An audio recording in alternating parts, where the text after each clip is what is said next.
Hi folks, I'm Alan Watt and this is Cutting Through the Matrix on the 26th of July 2015. I always find it interesting when you see the system in which we live. We're born into it, it's already pre-existent. And it's a system. We always live in systems. There's a feudal system, or whatever they want to call it, for the particular era. It doesn't really vary, you'll find. The terms vary, feudalistic and so on, and democratic, but it really doesn't really make an awful lot of difference in many, many other ways. It's always the same system, and it's based on this odd thing called money. I say odd, and the way it's set up at present is nonsensical, the way it's set up at present. And it's set up by those who already have most of it, you see, and it always was. But it's comical to watch the upgrading of the system you're born into. And it's sometimes subtle, the upgrading of the whole system, as you're trained into a new phase of it. And sometimes it's very overt and harsh and so on. We see this, of course, with economic supposed crashes and things like that, which are generally manufactured by the big boys who pull the strings in the money system. And they end up scoring a lot of cash and property and various other things when they do the crashes in various countries. But we get trained so carefully into it now, because the delivery of what's called news today is vastly different from the news that was delivered to us even 40 years ago. Very, very different. Before, more of a show had to be given to the public. When some big decree was made, they'd always bring out the politicians who are in charge of certain departments, even though they definitely argued from the scorecards given to them by their advisors, etc., who were the permanent civil servants in those days. And the politicians were appointed to those positions, but they had to give some kind of excuse as to why they did things to the general public. A more in-depth excuse than they do today. Today is simply decrees in a sense, and policies are simply given to the public. This is passed, that's passed, and so on. And nothing is really explained any further to the general public as to why these things are happening. And that's part of the training now. Because the populations now are supposed to start to accept the fact that there's a special tier of people above them that just exist there in all generations that manage everything on your behalf. So don't interfere, don't look into it, because it's too complex for you to look into. Just accept it and do your little things and have your hobbies, etc., and go and play and work and all the rest of it. And that really is the training that we're getting upgraded into today. You'll notice there's a kind of hush across the world as we go through this prolonged stagnancy, supposedly, of what's called economic growth. A farcical concept to start with, that there's always going to be economic growth and that things are always going to get better and better in a system that cannot ever promote it or actually fulfill it, put it that way, economic growth, when the same boys who push all this stuff tinker with the value of your currency and constantly devalue it. It's devalued every single year of your life, and your parents before you and grandparents before them. So you can't really accumulate enough wealth to sit back and breathe a bit easier and say, that's fine, I've got X amount of bucks put by, I should be okay when I retire, etc., because they devalue it so fast, so incredibly fast now. I mean, you take 40 years ago, someone putting money into a retirement savings plan 40 years ago, and now they're retiring. Well, for every dollar, for instance, they put into the savings plan, X amount of dollars, many, many amounts of times over, have been made by the investors on that. But the person themselves don't get that gave the dollar in the first place. They don't get that all back at the end of it. And even if they did, it'd be worth a piddling amount, because it's constantly being devalued. You buy quite a few cups of coffee for $1 40 years ago, quite a few. Today, some coffee stores now, it's $3 for a coffee. You see? So your currency is always being devalued, and we're trained that somehow this is normal, a normal system. It's utterly farcical, and we've been run by the big central banks for way too long. And this clique of central banking systems with the clique of IMF above them that runs all the central banks supposedly, and the Bank for International Settlements above that. We've been run way too long with this farcical system that's just nothing but a con game, basically, because it gives power to an even smaller amount of people to run the financial affairs and the value systems of the entire planet on an economic basis. But we're taught that somehow this is it's too complex for you to understand, you see. So there you go. I mentioned many times that supposedly, this is the standard theory they'll give you, the money was introduced as a substitute for goods, you see, like a token. And before that, you had nothing but barter. And so you could barter your sack of corn for a sack of something else. And it was between the two people who bartered as to how much they should swap each other. But once you bring money into the equation, it's never the same from 1 month to the next. It goes up and down like a yo-yo, because now you have the guys in between now manipulating supposedly the value of the currency by a lot of bogus science and plundering everybody until the guys with the corn changing it for a sack of wheat or barley or something is getting shortchanged all the time. Where's that shortchanging go? It goes to the guys who manage the money system. And we're taught it's all quite natural and normal and all the rest of it. But we're really at the pinnacle of it today, where everybody wants something out of that $1 that you earn. Every single person out there, every business does too. Hence you have so much advertising trying to tell you, you need this, buy it, even though you never thought about it before.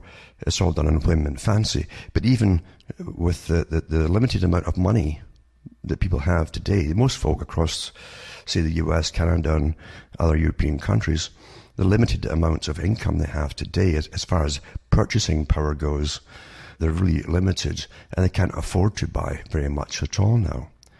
And once you get governments like the US mandating a hefty annual fee for Medicare and so on every individual, or else you go to prison, because it's democracy they live in, you see, then you find that many of the low-end retailers and so on are noticing the massive drop, because that was their spending money that's going to go off in insurance now. That was a lot of spending money for a lot of people, and they just don't have that cash anymore. So you understand that this whole concept of sustained growth and blah blah is utter rubbish. And at the same time, we're told by the UN and everybody else out there that I've been hearing my whole life long, the gulf between the rich and the poor, it isn't a little thing you can jump over. It's like mountain ranges that are hundreds of miles apart now. And it gets worse and worse and worse, because the money scams now is so perfect, and they've made it complex. When anything that's to do with simple mathematics becomes ultra complex, you know you're being conned. You really know you're being conned, folks. Very simple. But you see, you're taught and you're trained not to think about these big complex affairs, and just to sleep through your lives and play, and you can go off on the internet and get lost in magic lands and everything, or into pornography, or whatever else are pushing out there, which really is like sticking a teat into a baby's mouth, one of these rubber things they stick into their mouths to keep them quiet. That's what you get. That's what you get. You've been kept in perpetual arrested development, basically. Your school system is a joke, and everybody knows it today. When they go up against the Chinese educated people or other countries too, it really stands out like a sore thumb, doesn't it? Because they don't want adults in the West anymore. They want simple, obedient people who can't think too deeply about things because they have no critical, analytical abilities.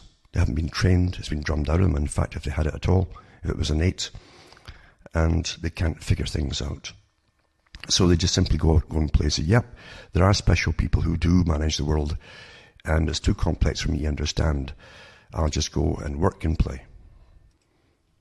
Now, everything that happens in this chronology system is managed that way. It's meant to happen, including the crashes.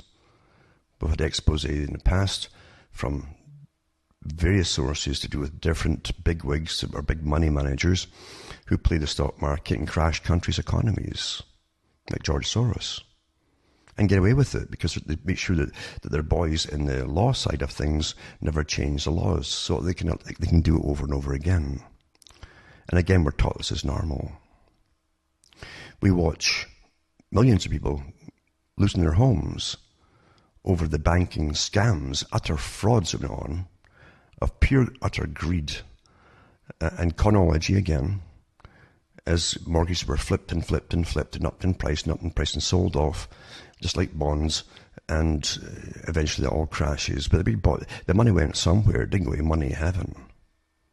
Or if this money heaven is there somewhere, it's definitely, someone's got the key to it, obviously. It's managed that way. And until the system, and I can't see it ever happening. I mean, people are, again, I used to get this from the movies. The movies used to give you always happy endings. Out of terrible situations, there was always a happy ending, you see, because people really want that. They really want happy endings. They want to believe that everything's got a purpose for the good. And so at one time, screenwriters always had to make sure there were happy endings, even if the original stories that were taking to make movies and so on didn't have the happy ending. They'd change it for the happy ending affair. Even some of the operas had that. I mean, there was one opera back in the 1800s, I think they showed it in Italy, and there were riots at the end of it because the two lovers couldn't get together. It was just terrible and all the rest of it. And they had riots in the streets after it. And so they had to change the ending of the opera to make them all happy. That's a human concept, that you must always have happiness at the end of something, a kind of natural reward of some kind for doing all the right things, you see. But life doesn't work out that way. I used to be surprised, really surprised to look at some of the evilest people in the world live to such an old age, because they didn't worry. They're psychopathic, you see. And there's lots of them out there. And when they breed in rich families who've been plundering countries and nations and causing wars across the planet for centuries, when they breed with other similar families and inbreed, you get more and more of the psychopathic gene showing through. And then it doesn't mean they're stupid, not at all. They simply don't have the compassion, and they see nothing wrong in literally plundering millions of folks out of their homes. Nothing. They literally don't see anything wrong with it because they're psychopathic. And it's for their betterment, so they see it's okay, it's fine, that's good, you see.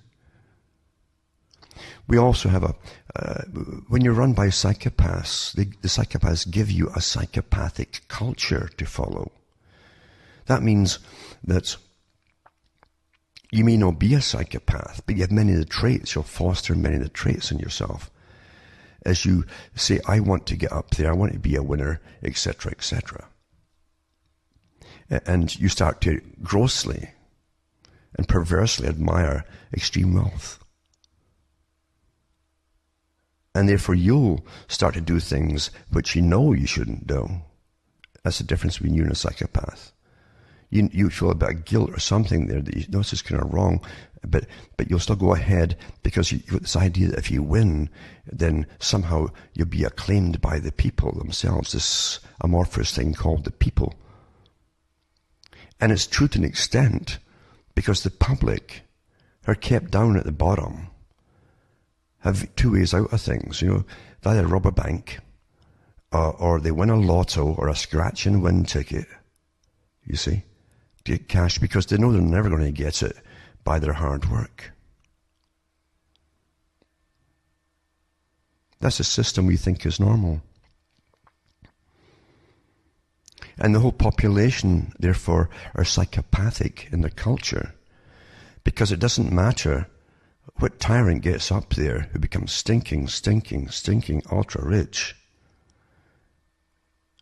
with the massive fallout behind them of carnage that is created on the way up? They'll admire him. And that's sad. That is awfully sad. Because when you start admiring characters like that, when those characters do go into the big Bill Gates type eugenics programs and get on board with it all, thinking that they're all gods, you see, with the right to tinker with the planet and everybody on it, then if they want to eliminate a lot of you down there, you that admire them, simply because they're stinking rich,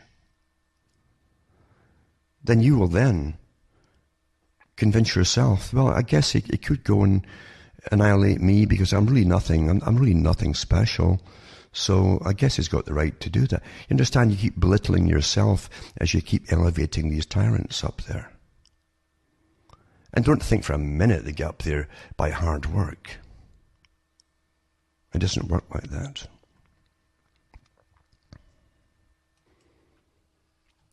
You think about today's system with the IMF all over the place, managing whole countries' affairs, not just their financial system. Remember, since everything springs from finances in this system, because they made sure that's how it was going to be a long time ago, then whatever happens in the financial system affects all your lives in many, many, many ways. Right down to, can I afford to eat? Or is this currency worth, 10,000 peso for a coffee? And again, too, the boys who control all this don't want to let it go. Therefore, like the CDC and everything else they have out there, and the FDA, and all the things that are put out there, and you're trained from, or you kind of accept through osmosis, and you think you've reasoned through it all, why they're there, why they exist. Well, they're there to protect us against this or that. No, they're not. They're fronts for the big corporations that poison you and things like that, and make sure there's things on the market that you're eating that you shouldn't be. You see? Well, it's the same with the IMF and the BIS. Should have cut out the I and call it the BS. But it's the same with all these institutions, which are private, by the way. And you think they're out there to manage the world's affairs and money and to make an honest system? If it was an honest system, look at some of the old movies you can see, the old black and white ones, where they actually have movies about a big robbery of $5,000. Movies. But that's way back in the days when gasoline, for instance, was about 15 cents a gallon. Why is it your money is constantly devalued and you think it's normal? And if you're an employee, you go to the cap in hand every year, the boss expecting to get that little raise. Why should you get that little raise? Why do you have to keep getting raises every darn year and you get no further ahead? Well, it's because the currency is devalued and its purchasing power is less and less every year. It can tangibly buy less and less every year. And yet we all go and, most folk, I don't, but most folk go and vote every year for a system that doesn't work for them. And out of that, you get the same standard rubbish we've been given by the big boys for a long time. You get this thing called capitalistic societies or fascistic, call it what you want. And then you get the supposed opposite, the Marxist system of fairness with, other people who will get into power and they'll dictate how your life should be run because they know better, you see. They know better. And all this kind of rubbish that goes on and on and on. We always get the same things over and over again. But getting back to all the associations that manage your money, it's staggering how many institutions are involved in planning what that value is going to be today or tomorrow. It's staggering. And most of them are private committees. Privately run committees. Nothing to do with democracy.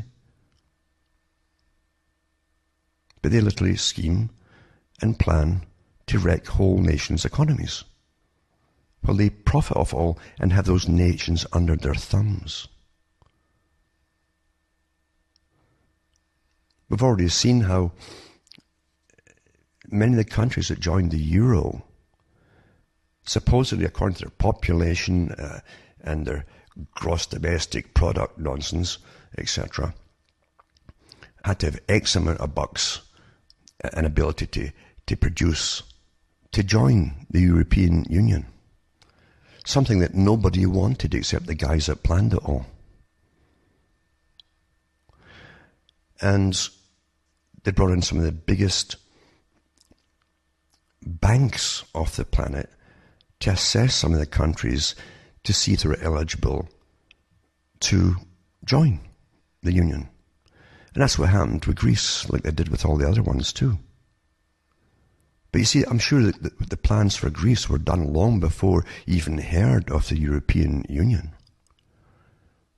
And that when we first heard of the European Union and this big mega parliament they have there running all the countries, like satrapies, I'm sure they already had it all planned right from the very beginning, what countries they're going to take down and how they're going to take them down. Because it gave to Brussels the power to dictate the economies of every single country. Never mind the immigration quotas per year, etc., and all the other agendas they had planned. It's all been pretty well fulfilled. Europe's gone, folks, mostly. It's mostly gone now. And these people still go and vote. They'll think, oh, it's all normal, isn't it? No, it's not. It's planned that way. Everything's always planned that way. Now, here's an example of this fantastic system we are born into. And it says the International Monetary Fund is said to urge China to exit measures to prop up stocks. It says, so they've urged China to eventually unwind the measures taken to stem a stock sell-off that wiped out almost $4 trillion in market value. The Washington-based fund told the Chinese government that while interventions in general are appropriate to prevent major disorder, I guess that's a technical term, prices should be allowed to settle through market forces. That means that someone else outside of China is after control of their markets and their complete monetary policy. Now, don't think for a second that China's private. The big boys already conquered the West and managed all the money systems, and everything comes from money. At the very top, your whole system down below runs off that money system. So if you run the money system, you run the nations, basically. Now it's the world they're after, but they want everything in China now, you see. So it says, because that's what China did. They had the market dropped, all the rest of it, and they ordered major stockholders and so on not to sell off stocks, but to hold them. But it says that Chinese officials assured the lender that measures should be considered temporary. The IMF didn't link its concern, here's the key, over the stock market intervention to the fund's review this year. See, China wants to get in to the global market where their currency is equal or getting the same kind of status as the US dollar or the British pound and things like that. And the big boys that control the rest of the world are after total control of China's as well, you see. So you create a crisis in China, and then you go in to supposedly help them as you plunder them, you see, which they've done in every other country before China. But it says here, it didn't look its concern over the stock market intervention to the fund's review this year, or where to endorse the yuan, that's the currency, as a reserve currency. The person said this week, this suggests that as long as the market measures don't become permanent, China still has a path to secure the International Monetary Fund's approval. Imagine having to secure some private organization's approvals about anything to do with your own country, by continuing to open its financial system, meaning the big boys already own the Bank for International Settlements, the IMF and all the rest of it, all these big global private institutions want to control all of China's as well. The IMF's currency review is focused on a well-defined set of criteria, including longer-term efforts to open the nation's financial system, meaning they can take it off them, and develop capital markets, while their fake derivatives not that's sink in the West. It says that Chinese policymakers went to unprecedented lengths to put a floor under the market as the Shanghai Composite index slumped more than 30% in 4 weeks. And it says, in an effort to bolster consumer confidence and prevent soured loans backed by equities from infecting the financial system, China banned large shareholders from selling stakes, ordered the state-run institutions to buy shares and let more than half of the companies on mainland exchanges halt their trading. So the IMF is in discussions with China over adding the yuan.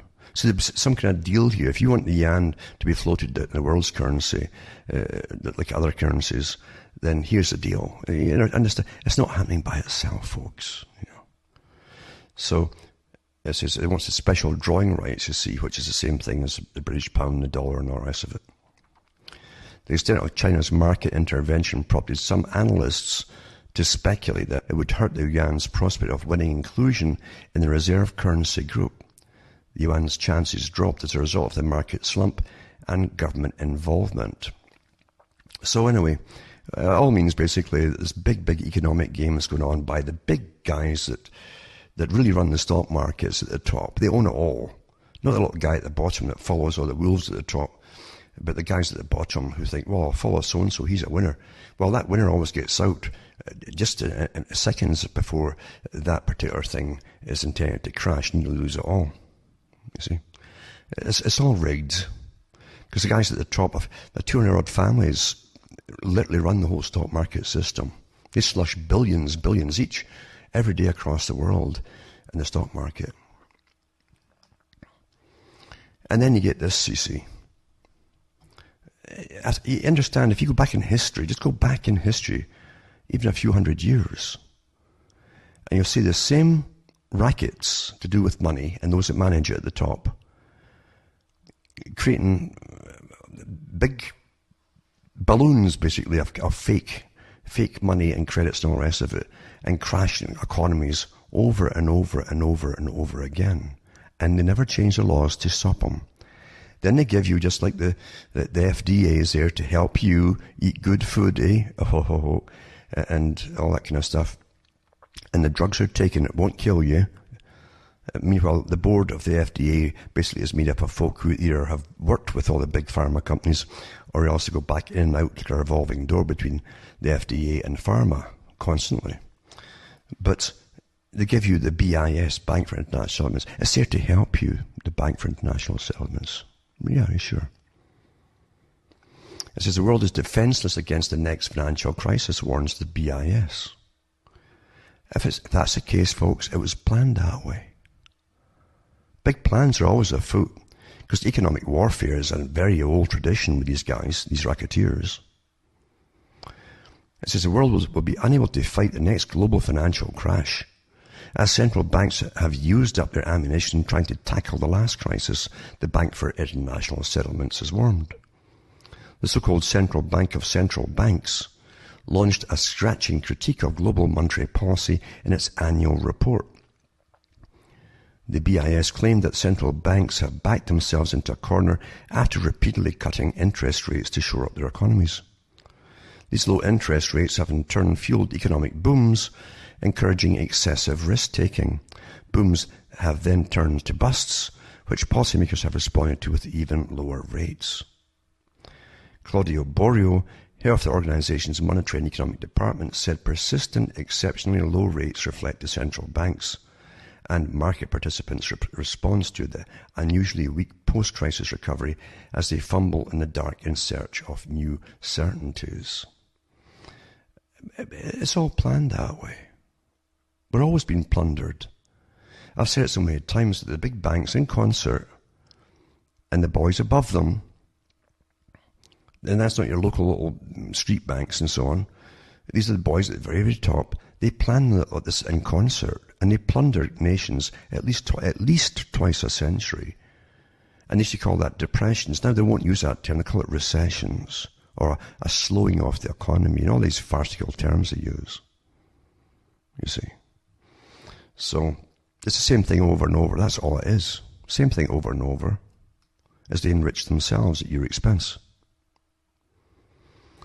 And in Canada, they're back to the old game of dropping the dollar So it's supposed to get better foreign investment. It makes the dollar cheap, you see.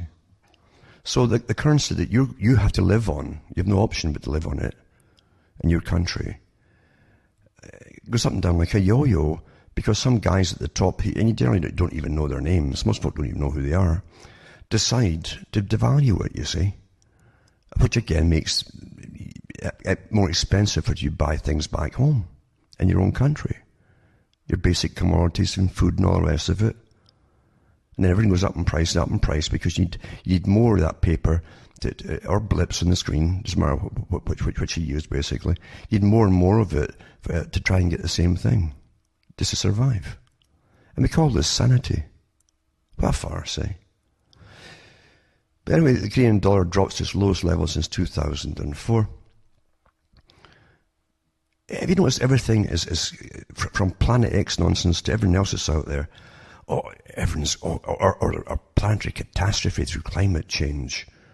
Everything is like, it's like being back in the Middle Ages when the high priest would say, if you don't give us all your cash and bow down to us, then we'll blot the sun out, because they knew it was going to be an eclipse. And it's the same cons today, same racketeering, folks, of threatening you with starvation and God knows what else, you see. It's a perfect art today. But anyway, here we go. This is, the dollar closed at 76.70 cents against the US dollar, down 0.53 cents. That's lower than the amount the loonie cost. The loonie is their name for the dollar, closed on March the 9th, 2009. And it says it's been a downward slide since last summer when the price of oil started to weaken. You understand that if things got cheaper in a real economy, got cheaper at times and more expensive at times and cheaper at times, back and forth, it shouldn't affect, because of one thing, like the price of oil, right? Why on earth does your price of bread go up? Why does everything go up? Huh? And it says that the oil prices dropped below $50 US mark in trading Wednesday, while gold traded for less than $1,100 US an ounce. It says oil is beginning to roll over once again. We know in Canada, it's been discussed many times, 3 guys from the US decide what the value or the cost of your oil is going to be every day. 3 guys in the US. And what the price you're going to pay at the pump is going to be for gasoline. Nothing to do with market forces. And the Canadian dollar seesawed around parity for several years before starting to fall through 2014 and into this year, when its pace of decline has quickened. Now, Canada did the bailouts the last time too, same as the States did and every other country did. They got plundered with this global war that goes on with the big boys that rigged economies. And they regulate the price of money and all the rest of it. We also had to bail out our banks here. It's kept very quiet in Canada. You'll find that with Britain and the so-called provinces that they have across the world, or dominions, that's what they used to call them, their commonwealth. You find that they're more suave and sophisticated than the US. But by that I mean they're much more secretive in what they're going to tell the general public. And they denied at the time that Canadian banks needed to get bailed out. And it was all a lie, because they did bail them out with our tax money. That's how it's being suave and sophisticated from an old system makes you. You're a better liar, really. And you get away with it too. Anyway, it says we are almost $10 below that, and blah, blah. Last time the dollar was this low, the US economy was in dire shape as well. This time around, Button says, this is a guy, I guess, Canada's likely to head into recession at a time when the US economy and dollar is doing well, a volatile situation. It's all nonsense, because all that the US does is get the Federal Reserve to dictate, the dollar's worth X amount. And it's not. It's all, it truly is the king has no clothes. It truly is that, you see. It says higher interest rates in the US in 2015 will be a stark reminder of just how advanced the recovery is south of the border. Well, that's not what I'm hearing from folk in the States. They're recovering. There's folk email me all the time who are losing their jobs, even their part-time jobs. The cost of living down there is way up too. It's going up all the time, as like it is in Canada. You see? But this game that they play with what your dollar is supposed to be worth compared to somebody else's, why do you have to even compare your money to anybody else's to start with? You take your whole concept of what government was based on you elected folk to take care of certain priorities so that the people could survive well inside a nation. Right? Well, that was tossed out long ago when the money boys took everything over. And that wasn't very long, actually. And once they start comparing your currency's only worth X amount of this, over yonder. So what? That was the whole idea of even the Monroe Doctrine in the US and other doctrines that got there. They used to believe that you kept yourselves to yourselves, don't get involved in foreign wars and politics, and you encourage manufacturing of all kinds inside your own nation so you're self-sufficient inside your own country. With this interdependence they've been pushing through the Council on Foreign Relations mandate and the Royal Institute for International Affairs they've had for 100 years, private clubs, you see, to create interdependence across the world between nations, binding them all together, then you'll see that the currency wars are simply part of their plan to take everything over. That's all it is, folks. That's all it is. Because none of our nations now could survive without the imports, because we produce nothing at home pretty well. And it's planned that way. The same guys from those organizations that set up the IMF, that's the Royal Institute for International Affairs, they set up the IMF, the World Bank, the BIS, all run by them, a private club, a clique, to own the planet for themselves and run it properly, as they say. And the first thing you do is make sure no nation can be independent. And if you can't be independent and you become dependent, then you've had it. If you can't feed your own folks at home by growing it all inside your own countries, if you can't give them the work across the board in your own countries, once you even create massive permanent welfare systems, that's all part of it too, to take up the slack from all the folk who lose work. You've had it. You're owned by somebody else. And it's not the system you thought it was. And it's certainly not the system that your great-grandfathers thought it was. This is a plan, and yet it's incredible the plans we live through. Most folk don't even know it. It's incredible to me. Now you add all these institutions. The UN, too, remember, was created by the Royal Institute for International Affairs. At that time, it was a shadowy group before they had that title. And Lord Alfred Milner was the boss of it. They were the guys who created all the overseas wars on behalf of the wealthy boys in Britain. In fact, it was made up of the sons often of the top international bankers of the day. And they set up the League of Nations, and then that turned into the United Nations. So they run that too. So like everything else that's out there you think has got a particular function. No, sorry folks, what it says and what it does are completely opposite poles from each other. Anyway, it says Bill C-51. This is the bill in Canada to do with basically spying upon all the public and everyone else too, and the sharing of data on everybody amongst all different agencies.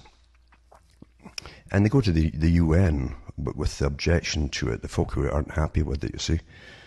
All the appointed groups, they also are often umbrellas of the UN. And it says here, Bill C-51 is not in keeping with Canada's international obligations. The UN's first review in 10 years of Canada's compliance with an international rights treaty has resulted in concerns being raised on a swath of issues, from pay equity to new anti-terror legislation. In a report released Thursday, the UN's Human Rights Committee said positive steps have been taken since the last time Canada's adherence to the International Covenant on Civil and Political Rights was reviewed, including the ratification of an international treaty on the rights of people with disabilities. But the report found far more to be concerned about than praise, detailing more than a dozen areas where it finds Canada's approach is lacking. Amongst the committee's worries is that sweeping powers contained in the new anti-terror bill may not contain enough legal safeguards to protect people's rights. In particular, the report raised doubts about elements of the legislation known as C-51 that expand the mandate of the Canadian Security Intelligence Service, the new information sharing regime between security agencies, and the changes to the no-fly program. The committee takes a note of the state parties' need to adopt measures to combat acts of terrorism, including the formulation of appropriate legislation to prevent such acts, it says. But it goes on to say the state party should refrain from adopting legislation that imposes undue restrictions on the exercise of rights under the Covenant. The government should consider rewriting the law to ensure it complies, impose better safeguards so information sharing doesn't lead to human rights abuses, and put in place oversight mechanisms for security and intelligence agencies, the report says.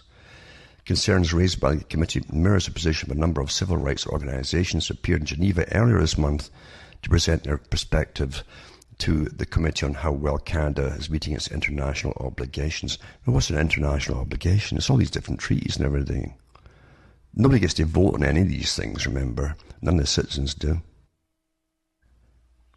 Now, these NGOs and so on that complained to the United Nations also says the concerns of non-governmental organisations are also reflected in a number of other issues raised in the report, including the lack of a national inquiry into murdered and missing Aboriginal women and the seeming reluctance on the part of the government to exercise oversight on Canadian mining companies operating abroad who could be running afoul of human rights in foreign countries. It says the committee regrets the absence of an effective independent mechanism with powers to investigate complaints alleging abuses by such corporations that adversely affect the enjoyment of the human rights of victims and of legal framework that could facilitate such complaints, it said. It says, during the review, the Canadian government took the position that the covenant only applies to Canadians in Canada, not those working overseas. I guess that's in the Canadian mines overseas. Understand, when it comes to utter massive profit at the top by the big boys, the really big boys, their human nature has never changed. It doesn't matter if you go back to the times of the Industrial Revolution in Britain or elsewhere. They caused such incredible misery for the workers, who were just like they were in China, pretty well locked in their factories, you might say, and for 12 hours at a stretch, sometimes 16 hours a day. Human nature doesn't change when it comes to this perverse thing for ultimate greed. You understand? Greed goes to an extent where it literally is perverse. It's an aberration. But that is a system we live within, you see. It's aberrant. Until they've trained everybody, as I've said before, that they want to also be aberrant and get up there, but they can't. They can't get up there. You're not allowed in. It's a private club, you see. And then this article here goes on to talk about another write-up basically on the same thing. Journalist group and Civil Liberties Association start constitutional challenge to the anti-terrorism bill C-51. And Toronto-based organisations file a lawsuit against the most dangerous legislation we've had in recent Canadian history, it says. But nothing's going to change in that respect, because with the technology and the electronic spying, the world's their oyster today. They're not going to give up any power. They want more and more power over every single individual. That's part of the big long-term plan, of course. It's pretty well there. And then you get this article here. American Catholic schools embrace the Pope's climate change encyclical. Now, the Pope gave out that encyclical after supposedly consulting with the top radical environmentalists on the planet, basically, who are paid awfully handsomely by the big boys to push the terror, we're all going to die, etc. Anyway, the Pope's gone along with it. And again, this Pope, remember, was from a nation that had and he's Jesuit too, but they had the Jesuit liberation theology wars down in Latin America. And he's falling into the whole thing. But it says, Pope Francis released his encyclical last Thursday condemning consumerism for turning the planet into a pile of filth. It says, I think the encyclical charges every human being with protecting and caring for physical environment, and that's long overdue. Margaret Dame, superintendent for the Archdiocese of Newark, told National Journal. Diane Starkovich, superintendent of Catholic schools in Atlanta, says as teachers plan for the fall, particularly in high schools, they can see our theology faculty reading this and looking to make sure we are covering this in all our curricula. Almost 2 million students, pre-K through grade 12, attend the Catholic schools in the US. This push to add climate change-related education isn't only in Catholic schools. The Catholic Multicultural Center in Madison, which assists low-income and immigrant populations, offers environment education programs and welcomes the encyclicals affirming the importance of taking care of the environment. The Pope's encyclical states that the earth, our home, is beginning to look more and more like an immense pile of filth. We need to reject a magical conception of the market, which would suggest that the problem can be solved by simply an increase in the profits of companies or individuals. Well, we've been living in a system so long now, it's the profits of big corporations that get it, and not the small individuals down beneath them. That's the problem too. So this goes through, again, the fact that this Pope's on board with it. That's a lot of power, you understand. Millions of folk follow our religion, and that's what they said in Bernays' day, because he helped to push the whole concept of consumerism. But he said that don't go out into looking for towns to persuade whole towns to buy your products for corporations, for advertising. He says go out and recruit the top ministers and preachers and folk who already have a following to be on board with what you're pushing, and they bring all their followers with them. You find that the various communist agencies were also pushing the same thing back in the 50s, and actually in the 40s as well. In this article here, it says the Catholics in the Philippines make climate change a priority after the Pope Francis' encyclical. And it says they promise to collect 10 million signatures calling for a sustained response to climate change. And this photo of fishermen, they showed the photos, and all the rest of it. It says the Philippines is Asia's largest Catholic country, seeking to gather 10 million signatures for a petition that would be pressure the world leaders to act on climate change.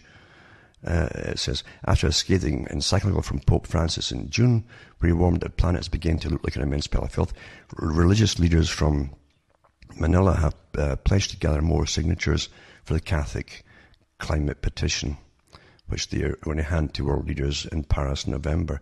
That's the big meeting. They started off with the Kyoto, and then every year they have one or two meetings more, and further sign us all into this big takeover of all our lives by the few again, you see. It's not hitting the problems at all. It's not hitting any of the problems whatsoever.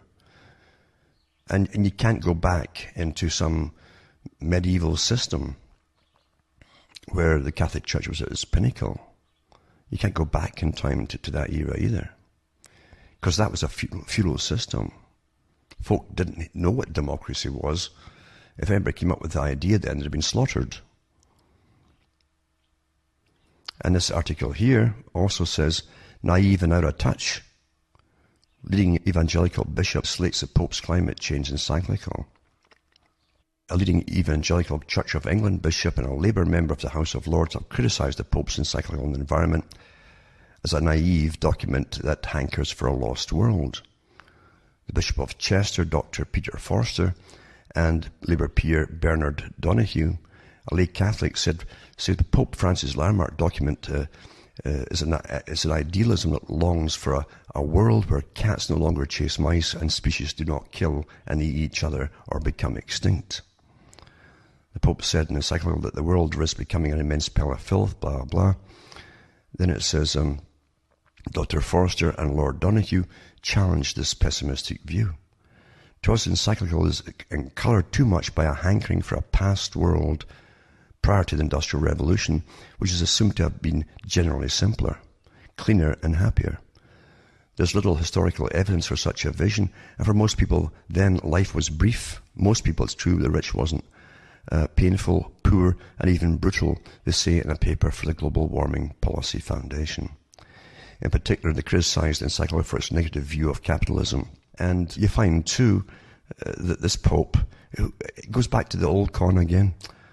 Who does he invite in to talk about the world's poverty? Naomi Klein. Stop pushing communism. But it says the Pope is on a tear, great evil stalks the world, and is determined to denounce it. That evil is global capitalism. Well, he's correct on the system of money that's set up at present. He's correct on that, folks. But he's got it all wrong with everything else. It says, in South America last week, Pope Francis cited St. Basil of Caesarea's description of capitalism as the dung of the devil.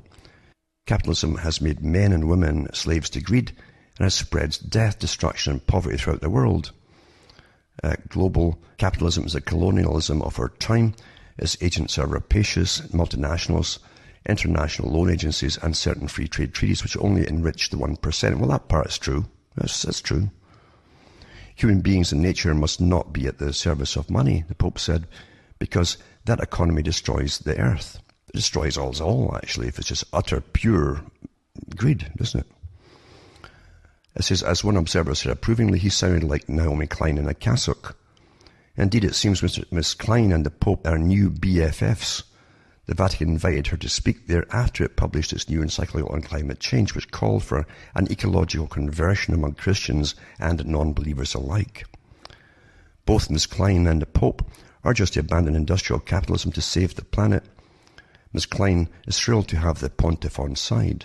What Pope Francis is saying is that the roots of poverty and the roots of climate change are the same, she said. It is this logic of domination and endless greed that has created a broken economy, and that is breaking the planet. So the roots of climate change and poverty are the same. So against pushing this man-made global warming thing, you see. And believe you me, not all the scientists by any means are on board with this theory. Because it's a con to change and run us even more minutely from birth to death, the con, you see. There's always been climate change, up and down, up and down, up and down, up and down. Every century, it's what happens. Always been like that. It says, well, God knows global capitalism is far from perfect, but I'm not entirely sure of what alternative these two have in mind. They seem to be calling for a sort of mass enlightenment, when the world's rich. That's us, supposedly, you see. We, if you live in a certain country, you're supposed to be rich, will voluntarily renounce our cars, central heating, air conditioners, plane travel, electronic gizmos and refrigerators, and embrace the low-carbon footprint life of the original St. Francis, who wandered far and wide as an itinerant preacher. Alas, for us, we're no saints. Also, without modern agriculture and distribution systems, we'd starve. But those are merely quibbles. And that's really what this is all about. You always get this present corrupt capitalism system where money is never static to start with, or the value of it, and it's all rigged by the big bond guys who run the bond market and the stock market, and communism. These two outdated, nonsensical things. Two of them, they're both the same, you see. Remember, through the entire era of communism, Soviet communism, and look at China today, and Soviet communism, all the so-called people who were there as servants of the people up in the Politburo live like kings, folks. Well, the folk down below had to barely get by. I mean, barely get by for survival. That's human nature again, unfortunately. It really is. So that always give a utopia which never emerges and cannot emerge, because this greed factor is aberrant in a lot of people. It truly is. It's quite something. So you always get the choice between this or that, this or that. It's always the same, this or that, isn't it? The point is, folks, the big boys who already own the world run all sides of everything. In fact, when you look at who funds all the NGOs, most of the NGOs out there that go under the umbrella of the UN, just look at them all. It tells you all. You think for yourself, you can see it right there. Why would the big international corporations, the biggest, be funding the global warming theory and all the NGOs that are saying, it's man-made, we've got to cull off the planet, cull off too many folks, get rid of them all the folk we don't need anymore. Really? This is what's getting pushed, you see. And we are getting poisoned. Of course we're getting poisoned, we're getting chem sprayed for years now. Every day. It's a reality, it's routine. And then they won't even, again, these big agencies that are supposed to protect you, like the FDA and all the rest of it.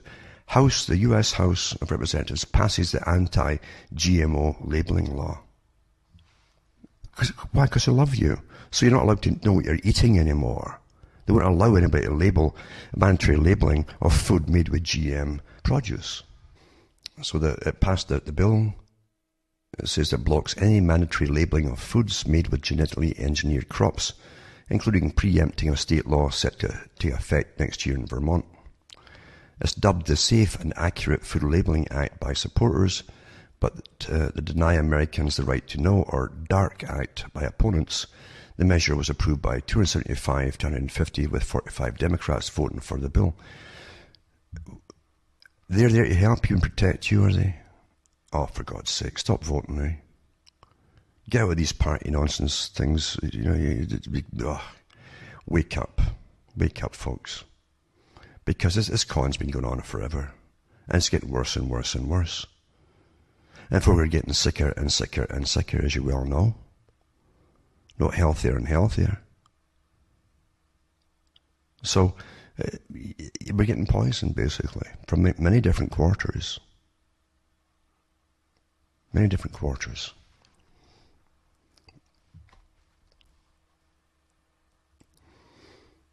So that's about it for what's passed off as news in this day and age. And it's getting scarcer and scarcer. We can't get any truth on anything now. It all goes through public relations departments, from governments to everything. It's all public relations experts. And that's just a means of putting things across to the public in a very obscure and lying fashion. Otherwise, you wouldn't need PR departments in the first place.